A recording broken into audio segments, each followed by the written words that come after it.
ఆంధ్రప్రదేశ్ ప్రభుత్వ ప్రధాన కార్యదర్శి జవహర్ రెడ్డికి ఈ పింఛన్ల పంపిణీ వ్యవహారం మెడకు చుట్టుకోబోతుందని ఏకంగా కేంద్ర ఎన్నికల సంఘం జవహర్ రెడ్డి మీద వేటు వేయబోతోంది అంటూ ఒక వార్త సోషల్ మీడియా వేదికగా చక్కర్లు కొడుతున్నటువంటి నేపథ్యంలో ఈ అంశానికి సంబంధించి మనతో మాట్లాడేందుకు ప్రముఖ రాజకీయ విశ్లేషకులు కృష్ణకుమారి గారు మనతో ఉన్నారు. మేడంతో మాట్లాడదాం. మేడం నమస్తే. మేడం నమస్తే. ఈ పింఛన్ల పంపిణీ వ్యవహారం అనేది జవహర్ రెడ్డి గారి మెడకు చుట్టుకోబోతుందని ఏకంగా కేంద్ర ఎన్నికల సంఘం జవహర్ రెడ్డి మీద వేటు వేసే అవకాశం ఉంది అంటూ కూడా ఒక వార్త ఇప్పుడు సోషల్ మీడియా వేదికగా చక్కర్లు కొడుతూ ఉంది. ఇప్పటికే ఆంధ్రప్రదేశ్ ప్రభుత్వానికి అనుగుణంగా వ్యవహరిస్తున్నారని కొంతమంది ఐపీఎస్లు ఐఏఎస్ల మీద కేంద్ర ఎన్నికల సంఘం వేటు వేసే నేపథ్యంలో ఇప్పుడు సిఎస్ గారి మీద కూడా వేటు పడే అవకాశం ఉందంటూ కూడా కొన్ని వార్తలు అయితే వస్తూ ఉన్నాయి. మేడం వీటి మీద మీ విశ్లేషణ ఏంటి? ఇప్పుడు ఐఏఎస్ని ఐపీఎస్ని తమ పద్ధతులకి తమ విధానాలకి అనుగుణంగా అవి చట్ట వ్యతిరేకమైనప్పటికీ ప్రజా వ్యతిరేకమైనప్పటికీ వాడుకోవడం రాజకీయ నాయకులకి పరిపాటి. అయితే దానిలో ఒక 4 ఆకులు ఎక్కువ చదివాడు జగన్మోహన్ రెడ్డి.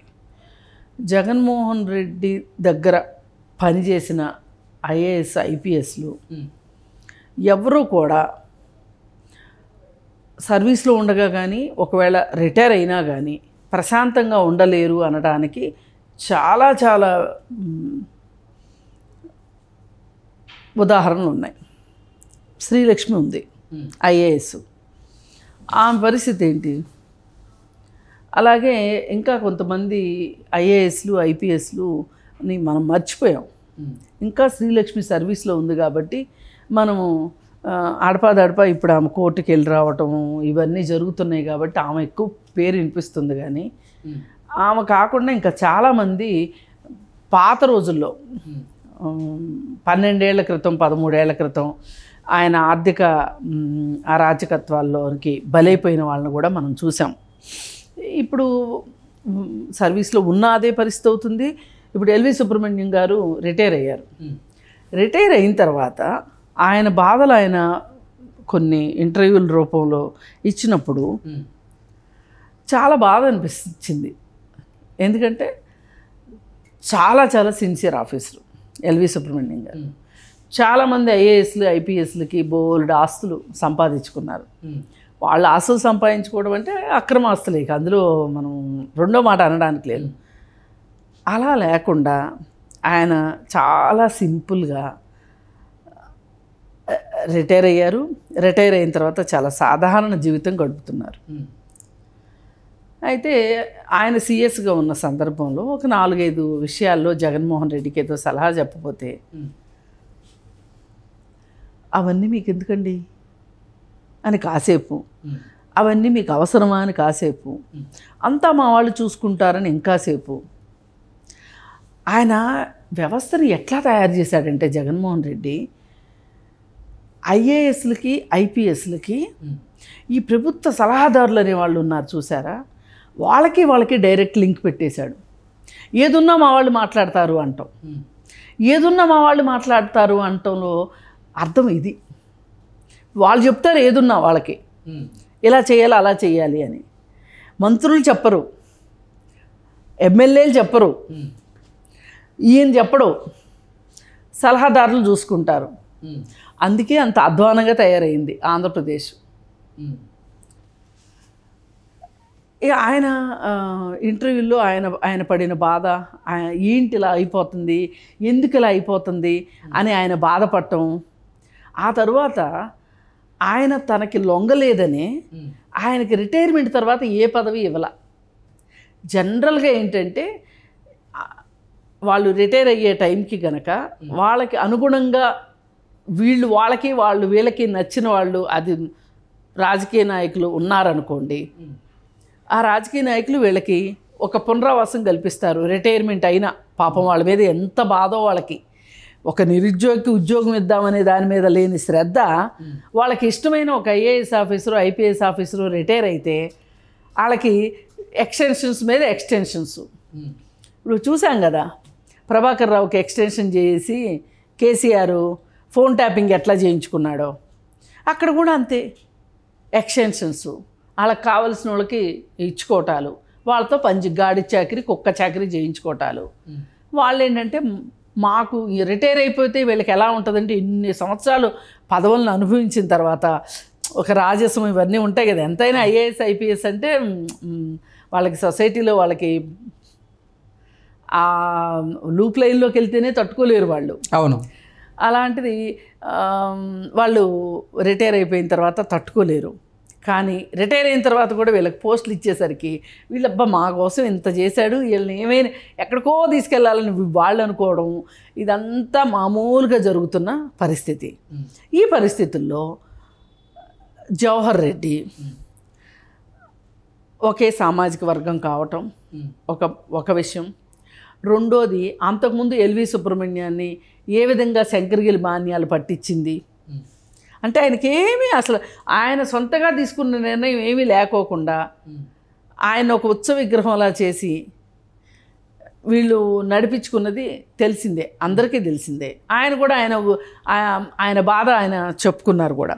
అయితే జవహర్ రెడ్డి ఏం చేశాడు అంటే అంతకుముందు ఎల్వి సుబ్రహ్మణ్యాన్ని ఎలా శంకరగిరి మాన్యాలు పట్టించింది గమనించాడు కదా. అందుకని తను సీఎస్ అవ్వగానే జగన్మోహన్ రెడ్డి ఏం చెప్తే అది చేయడం మొదలెట్టాడు. దానిలో భాగంగానే ఇప్పుడు ఈ పెన్షన్లు ఉన్నాయి కదా, ఇప్పుడు ఒక ఐఏఎస్ అనేవాళ్ళు ఏం చేయాలి అంటే ఒక ముఖ్యమంత్రి ఒక అనాలోచిత నిర్ణయం తీసుకుంటే కూడా అలా కాదండి, ఇది ప్రజల మీద ఈ విధమైన ఎఫెక్ట్ చూపించబోతుంది, ప్రజలు ఈ విధంగా ఇబ్బంది పడతారు, ప్రజలు ఈ విధంగా ఇబ్బంది పడితే మాకు దెబ్బ మీకు దెబ్బ అని చెప్పగలిగేంత వాళ్ళకి, వినగలిగేంత వీళ్ళకి ఉండాలి. ఉంటే ప్రజలు ఇబ్బంది పడకుండా ఉంటారు. ఇప్పుడు ఏమైంది, వాలంటీర్లుని ఈ పెన్షన్లు కార్యక్రమాలు ఇళ్ళకి తీసుకెళ్ళి పెన్షన్లు ఇచ్చేటప్పుడు వీళ్ళు ఆ ఇంటి వాళ్ళతోటి వాళ్ళని ఇన్ఫ్లుయెన్స్ చేస్తున్నారనే ఉద్దేశంతో వాళ్ళతోటి పెన్షన్లు ఇప్పించొద్దు, గవర్నమెంట్ ఎంప్లాయీస్ తోటి పెన్షన్లు ఇప్పించండి అని చెప్పి అన్నారు. అవును. ఎందుకు అన్నారు ఈ మాట అంటే మన చట్టం ప్రకారం ప్రభుత్వ ఉద్యోగులు ఎన్నికల కార్యకలాపాల్లో ప్రత్యక్షంగా కానీ పరోక్షంగా కానీ ఇన్ఫ్లుయెన్స్ చేయకూడదు. ఒక వ్యక్తిని నువ్వు పలానా వాళ్ళకి ఓటెయ్యి అని చెప్పకూడదు ఒక ప్రభుత్వ ఉద్యోగి. అంటే అందరూ పాటిస్తున్నారా లేదా అంటే వేరే విషయం, రూల్ అయితే అలా ఉంది. కానీ వాలంటీర్లు ఇలాంటి రూల్స్ రెగ్యులేషన్స్ దీనిలో లేరు కదా, అందుకని వాళ్ళు విచ్చలవిడిగా చేస్తున్నారు. అది గమనించి ఎవరో కంప్లైంట్ చేస్తే దానికి ఎన్నికల సంఘం ఈ మాట చెప్తే జవహర్ రెడ్డి గారు చక్కగా ఇంకేముంది మనకు అసలు పని తప్పిపోయింది అన్నట్లు ఇప్పుడు డబ్బులు ఇవ్వాలంటే డబ్బులు కూడా లేవు, ఆ వంక ఈ వంక పెట్టి పెన్షన్లు ఎగ్గొట్టడం కోసం వంకలేనమ్మ డొంక పట్టుకుని ఏలాడిందని వీళ్ళు ఈ వంక పెట్టుకుని ఆపేశారు. మరి ఇలాంటప్పుడు జవహర్ రెడ్డి ఏం చెప్పాలి, ఇట్లా చేయకూడదు, ఇలా చేస్తే ఇబ్బంది అవుతుంది, నా పోస్టుకి ఇబ్బంది వస్తుంది, నేను సమాధానం చెప్పుకోవాల్సి వస్తుంది, నేను జవాబుదారీ అవుతాను. మరి ఇంతమంది చనిపోయారు, ఇప్పుడు ఈ పెన్షన్లు ఆగిపోయినాయి, వీళ్ళు ఎండలో వచ్చి నుంచొని చనిపోయారు. అదే మనం గనక మన సచివాలయ సిబ్బంది చేత ఇంటికి పంపిస్తే, ఎవరన్నా రాలేని వాళ్ళు ఉంటే పంపించుంటే ఈ అనర్థం జరిగేది కాదు అని చెప్పి చెప్పుకోలేని పరిస్థితి జవహర్ రెడ్డిది. కానీ రేపొద్దున ఆయన మీద ఏమైనా వేటు పడింది అనుకోండి, జగన్మోహన్ రెడ్డి వస్తాడా? శ్రీలక్ష్మి వాళ్ళ కోసం ఏ పాట వచ్చాడు ఆయన, ఎవరి కోసం ఏ పాట వచ్చాడని. అందుకని ఏ రకంగా చూసినా ఐఏఎస్లు ఐపీఎస్ల గురించి మొన్న కూడా మనం మాట్లాడుకున్నాం. మీరు మీ సర్వీస్ 34 ఏళ్ళు 33 ఏళ్ళు అని మీరు గుర్తుపెట్టుకోండి. మీరు ఆ ధైర్యాన్ని ధీమాన్ని చూపెట్టండి. మీరు ఒక రాజకీయ నాయకుడు 10th క్లాస్ కూడా చదువుకొని రాజకీయ నాయకుడు కాలం కర్మం కలిసి వచ్చి ఒక ముఖ్యమంత్రి అయితే గనక ఆ ముఖ్యమంత్రి మీ మీద సవారీ చేస్తే మీరు ఎందుకు ఒప్పుకుంటున్నారు? మీరు ఒప్పుకోవద్దు. వాళ్ళు ఎక్కడంటే అక్కడ సంతకాలు పెట్టమంటే పెట్టకండి. మీ పెన్ను చాలా విలువైంది, మీరు చాలా విలువైన, మీ పదవి చాలా విలువైంది అని చెప్పి చెప్తూ ఉంటే ఎవరికి ఎక్కట్లా. ఇవన్నీ ఎవరికి తెలియక కాదు. కొంతమంది ఐఏఎస్ ఆఫీసర్లు కూడా, రమణాచారి గారు అనుకుంటా ఒకసారి, నేను ఇంతవరకు ట్రాన్స్ఫర్ అవడానికన్నా ఇష్టపడ్డాను కానీ ఒక పేపర్ మీద నేను పెన్ను పెట్టలేదు సంతకం, ఏది నాకు ఇష్టం కరెక్ట్ కాదనిపించిందని. అవసరమైతే పెన్ను పేపర్ మీద పెట్టేసి ఉంచితే వాళ్ళు నన్ను ట్రాన్స్ఫర్ చేస్తారు, అయితే అయింది. ఈ విధానంగా ఆలోచిస్తే ఇప్పుడు ఇంతకుముందు ఐఏఎస్ ఆఫీసర్లు ఈయన కింద పరాభవం పొంది అంటే వాళ్ళు చేసిన పనులకి ఇవాళ అనుభవిస్తున్న వాటికి రేపు పొద్దున జవహర్ రెడ్డి అనుభవించబోయేదానికి ఏమీ తేడా.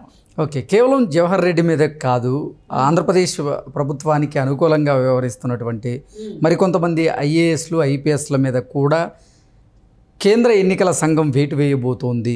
అందులో డీజీపీ గారు ఉన్నారని, ఇంటెలిజెన్స్ చీఫ్ సీతారామాంజనేయులు కూడా ఉన్నారు, ఆయన మీద కూడా వేటు వేసే అవకాశం ఉంది అంటూ కూడా ఒక వార్త చక్కర్లు కొడుతున్నటువంటి నేపథ్యంలో ఏంటి మేడం, సిఎస్ గారితో పాటుగా డీజీపీ గారి మీద, ఇంటెలిజెన్స్ చీఫ్ మీద కూడా వేటు పడే అవకాశం ఉందా అంటే ఏం చెప్తారు? ఖచ్చితంగా ఉంటుందండి, వెయ్యాలి వేటు. ఇప్పుడు వేస్తే ఇది ఒక ల్యాండ్ మార్క్ విషయంగా ఉండిపోతుంది. ఇలా చేస్తే ఇలా అవుతుంది అనేది అర్థం కావాలి వీళ్ళకి. ఐఏఎస్లు ఐపీఎస్లతో పాటుగా వారి కింది స్థాయి ఉద్యోగులకు కూడా ఈ భయం ఉండే అవకాశం ఉంటుంది అంటారా? ఉంటుంది. మరి ఎవరు చేయాలి అన్న ఇట్లాంటివి ఒప్పుకోరు. ఇప్పుడు ఒకటండి, ఎన్నికల ప్రచారాన్ని ప్రార్థనా మందిరాల్లోనూ పాఠశాలల్లోనూ ప్రభుత్వ ఉద్యోగులు చేయకూడదు. అంటే ఈ స్థలాలు అనర్హం అని అర్థం. ఇప్పుడు నీ దగ్గరికి ఒక మనిషి ఎవరన్నా గవర్నమెంట్ ఆఫీస్కి ఓ పని చేయమని వచ్చారనుకోండి, వాళ్ళు అడిగే పని కరెక్టే, నువ్వు చేయాల్సిన అవసరం ఉంది, ఈ చేసే ప్రాసెస్లో నువ్వు పలానా పార్టీకి ఓటయ్యి అని ఆ ప్రభుత్వ ఉద్యోగి చెప్పడానికి వీల్లేదు. అలాగే ఒక ప్రార్థనా మందిరాలు ఉంటాయి, అక్కడ ఎన్నికల ప్రచారం చేయడానికి వీల్లేదు. స్కూళ్ళు ఇట్లాంటివి ఉంటాయి, విద్యాశాలలు, వీళ్ళు చెప్పకూడదు. మరి అందుకే ఎంత స్ట్రిక్ట్గా ఉన్నా కానీ ఐఏఎస్లు ఐపీఎస్లు ఇలా చేస్తున్నప్పుడు వాళ్ళు కానీ వాళ్ళ కింద ఉద్యోగులు కానీ ఇలా చేస్తే ఖచ్చితంగా కఠిన చర్యలు ఉంటాయి అని చెప్పటమే కాదు, ఎప్పటి నుంచో చెప్తూనే ఉన్నారు. కానీ ఒకసారి చేసి చూపించాలి. ఇది ఒక హెచ్చరిక కావాలి. ఆల్రెడీ అంటే ఈ సిట్ అధికారి మీద కూడా వేటు పడింది. రఘురామ్ రెడ్డి గారిని కూడా ఇక్కడి నుంచి అస్సాంకి ట్రాన్స్ఫర్ చేసిన నేపథ్యం ఏది మొన్న పేపర్లు కాల్చినందుక ట్రాన్స్ఫర్ ఎందుకండి చెయ్యాలి? వాళ్ళని అసలు సస్పెండ్ చేయాలి. అయితే వాళ్ళని సస్పెండ్ చేయాలి. ఏముంది, ట్రాన్స్ఫర్ చేస్తే ఏమవుతుంది? అక్కడ లాంగ్ లీవ్ పెట్టుకుని వచ్చి ఇక్కడ హ్యాపీగా ఉంటారు, ఓ పక్కన జీతం తీసుకుంటుంటారు, ఓ పక్క నుంచి ఫ్యామిలీతో హ్యాపీగా ఉంటారు. ఇది ఒక రకంగా ఏంటంటే వాళ్ళని సెలవు ఇచ్చినట్టు మీరు ప్రభుత్వం డబ్బుతోటి. సో వారి మీద కఠిన చర్యలు తీసుకోవాలి. అసలు ఒక పేపర్ నీకు ఎలా వచ్చింది అని అడుగుతారు అని చెప్పి నువ్వు కాల్చడం ఎంతవరకు సమంజసం? అది నువ్వు చేసావా, నీ కింద వాళ్ళు చేశారు, నీ పై వాళ్ళు చేయమన్నారనేది నీకు అనవసరం. నీ ఆఫీస్లో జరిగిందంటే నువ్వు బాధ్యత వహించాల్సిందే.